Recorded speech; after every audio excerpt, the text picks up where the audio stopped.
Hello, friends, and welcome back to Malicious Compliance Stories.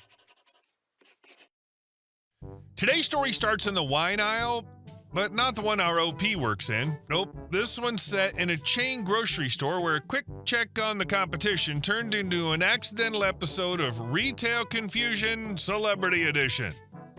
But before we begin, best way to support our channel is to leave comments, like, and subscribe with the turned-on bell so you don't miss the new video every single day. Here we go. I'm not the wine guy here. I'm a wine steward / historian by trade, and I run an international bottle shop / tasting room. I'm also hard of hearing, and I wear an over-the-ear hearing aid in my right ear that looks similar to sport Bluetooth earbuds. We recently made a commercial for the shop, which I'm in. It's a pretty good commercial that plays on 8 cable channels in my area, and I occasionally get recognized by random people as a result. This will be important. About a month ago, I was in Albertsons, a chain grocery store / pharmacy, picking up cat food and ingredients for dinner. As a general rule, I like to check their wine selection to make sure I don't carry anything that they do. While I was bent down looking at the lower shelves, I felt a hand on my shoulder. I assumed it was someone alerting me to their presence and their intent to move in close. Personally, I have no problem with that. Parts of my shop are fairly close quarters, so it happens at work all the time. No big deal. Then I felt the hand again, but this time it was more deliberate. I took this as a sign that this person was just tactless, so I shuffled left a bit. Then I felt a rather aggressive tap on my hearing aid, which popped a bit and scared the crap out of me. I jumped up and turned to face my antagonist. Who was this rude and annoying person? A short, bleach blonde 30-something woman wearing an outfit that definitely costs more than I pay in rent. If her name isn't Tiffany, then it absolutely should be, and that's what I'll call her from here on out. And her effing voice. You know that SNL sketch where Pedro Pascal comes out of a coma and speaks like a valley girl on muscle relaxers? Imagine that, but without the eloquence and sophistication. Tiffany. Excuse me? Me. Yes. Tiffany. Where can I find Josh Rosé? It's $10 a bottle and absolute crap. Me. I'm not sure. I don't work here. Tiffany. But I saw you on TV. You're the wine guy. Me. Yeah, that's me, but I actually don't know much about the layout of this store. It's a lot different than mine. Sorry. Tiffany. You should at least know where the rosé is. We were standing about 15 feet from the rosé section, so I pointed to it. Given our height difference, I'm guessing she just couldn't see it over the rack we were facing. She sneered at me. Tiffany. Was that so hard? If eye rolls were audible, mine could have been heard in Australia. I shrugged. Tiffany. They'd better have Josh Rosé. And she was off. I decided to get while the getting was good, so I continued my shopping. I gathered what I needed for spaghetti, which took about 15 minutes. As I walked towards the front of the store to check out, I heard a familiar voice. Tiffany. They don't have Josh Rosé. You said they'd have Josh Rosé. Me. I pointed you toward the rosé section. I never said they have anything. Perhaps you might find Ray, the wine steward, here and make arrangements for him to bring it in? This is totally a thing that he can do. Tiffany. I'll do that. Where is he? Me. I have no idea. Again, I don't work here. Tiffany. Wow, you're useless. Some wine steward you are. Me. I don't actually sell any of this, so I can't tell you much beyond the label and a general description of the geography and climate of the area it's produced in. Tiffany. Who actually cares about that crap? Me. You'd be surprised. You should come in and check out the shop sometime. I'll show and tell you anything you want. Tiffany. Oh, like I'm ever going to your shop. I'll go to wine shop 40 minutes away and get it there. Now, I could have done a lot in this situation. I could have told her that they don't carry it either. I also could have told her that they carry it at Safeway about a half mile up the road. I didn't do either of those things. I wished her happy holidays, walked to the register, and that was that. Until the next morning. Apparently, Tiffany had called the shop and left a voicemail describing my terrible service and poor attitude. Naturally, my boss asked me about it, so I regaled her with the story. We had a good laugh about it, and once again, that was that. Until 2 days later, I got a text from Ray asking why a crazy lady said, "The wine guy told me to find you." Apparently, Tiffany had come back in and accosted him, claiming that I told her to. I once again recounted the tale, and we had a good laugh about it, then moved on. Once again, that was that. Until the very next day, my boss came up to my desk and said, "I think that crazy lady gave us a bad Yelp review." Cue another audible eye roll. The review was scathing and entirely about my conduct at Albertsons. That would have been a good laugh, except even as unhinged as it was, it still hurt our overall rating. Our office manager was able to contact Yelp and explain the situation, and the review was removed. Tiffany stayed true to her word, though. I've never seen her again, although her name has turned into a running joke whenever we have a customer with her disposition. This is exactly the situation wine snobs are needed for. Where can I find Josh Rosé? The trash where it belongs. Why don't you sell that disaster you call an outfit and buy a wine that doesn't come in a box? Right, like I'm going to pay extra just for some glass. Well, if money's the issue rather than quality, maybe Budweiser would be a better pick for you, hun. And our second story. He insisted I change the email to match policy, so I gave him what he asked for.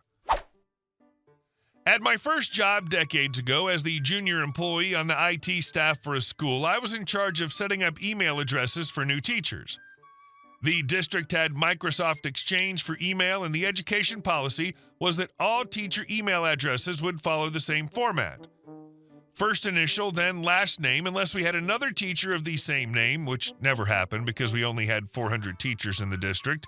However, we did have a new teacher, Greg Roper, who I decided to just set up as simply Roper G. Once all the new usernames were set up, my boss, our bureaucratic assistant principal, reviewed them all and sent me a short note telling me to fix Greg's username to comply with the school's standard format. Well, I didn't see the note until my next workday, and by that time, principal's assistant had left for a vacation to Hawaii. Facing a deadline to publish all the emails for the school website and back-to-school email, I went ahead and followed orders. Username changed to Groper. Email set to groper@washingtonunified.org. Pushed to production. And everything was quiet for about a week, but then students began to receive their welcome emails directing them to contact their teachers using the newly assigned email addresses.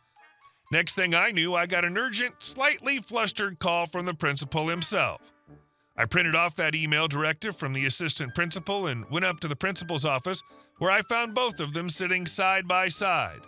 Apparently, several concerned parents had already contacted the school, questioning the appropriateness of the teacher's email address. The assistant principal, still tan from his vacation and wearing one of those obnoxious Hawaiian hats, started to low-key chastise me for not catching this sooner. Well, his sunburned face turned even redder from embarrassment when I plopped down the email thread from a week earlier where he explicitly asked to make Greg's email comply with school policy. The principal's expression was priceless. The assistant principal left with his tail between his legs, and I had a new email, Roper G, created for the teacher that afternoon. Greg was so grateful that he actually took me to lunch, joking that it was the least he could do after the crazy ordeal. And our last story. Karen's golf cart versus my bull. Why you don't mess with a 90s farm guy. Back in the summer of '97, I just inherited my grandfather's old farm. About 30 acres of rolling hills, woods, a creek, and a whole lot of work. I'd moved out there to escape the city noise, raise some cattle, and live the quiet life. The place wasn't fancy. Barns that smelled like old hay, chickens that wandered where they pleased, and a big red bull named Duke who liked to nap under the shade of the same bush every afternoon. About half a mile down the county road was a newly built suburban development. One of those vinyl-sided copy-paste subdivisions with tiny lawns and a strict HOA. That's where she lived, Karen. Karen was a self-declared queen of the neighborhood. She chaired the HOA, micromanaged everyone's yard height, and even wrote complaints if someone parked a truck on the street too long. I didn't live there, wasn't part of the HOA, and had no interest in getting involved. But Karen, she had plans. It started with a letter. Well, 3 letters actually, all claiming I owed dues to her HOA. Yep, she'd somehow convinced herself that my farm was part of their suburban community. I wrote her back a polite but firm letter with a copy of my property records clearly showing my land had nothing to do with the HOA. No response. Until 2 days later. I was fixing a fence by the creek when I heard the unmistakable hum of a golf cart engine. I turned around and there she was, Karen, in full tennis club attire, driving a bright white golf cart across my alfalfa field. She'd opened one of the pasture gates and just rolled in like she owned the place. I dropped my wrench and sprinted after her, yelling, "This is private property!" But she wasn't stopping. Instead of going up the proper gravel driveway that wrapped around the hill to the farmhouse, she was cutting across the field in a beeline for my front porch. Big mistake. Now remember Duke, my bull? He was a sweetheart to me, but very protective of his territory. He was lying under a bush that day, half asleep in the shade, until Karen's little cart bounced right past him. He jumped up, snorted once, and charged like a locomotive. Boom! He hit that golf cart. Plastic shattered, Karen screamed, the whole thing tipped sideways and landed in a ditch, one wheel spinning helplessly. Karen bailed out, scrambling to her feet, trying to run in her little white shoes through tall grass. Duke wasn't chasing her. He was too busy sniffing the cart like, what the heck was that thing? But Karen ran like the devil himself was on her heels. She reached the fence, tried to climb it, and got her dress caught on the barbed wire. Rip!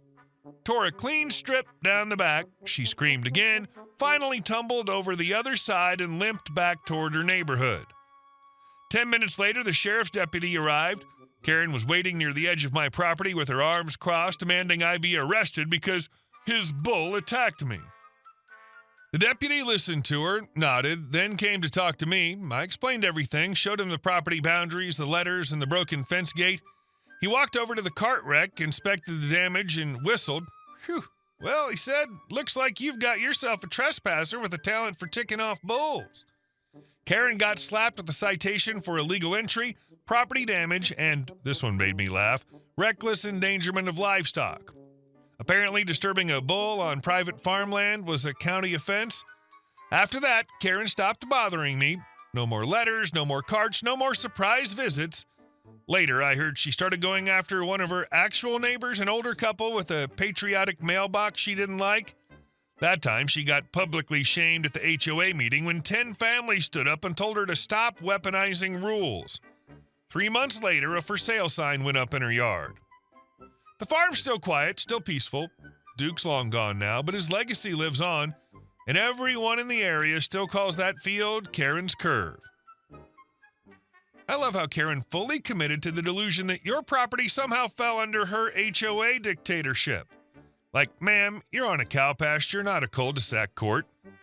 And the audacity of rolling through a pasture gate without permission? That's not just rude, that's boldly stupid. Hey guys, thank you all for watching the video. I'll see you in the next one.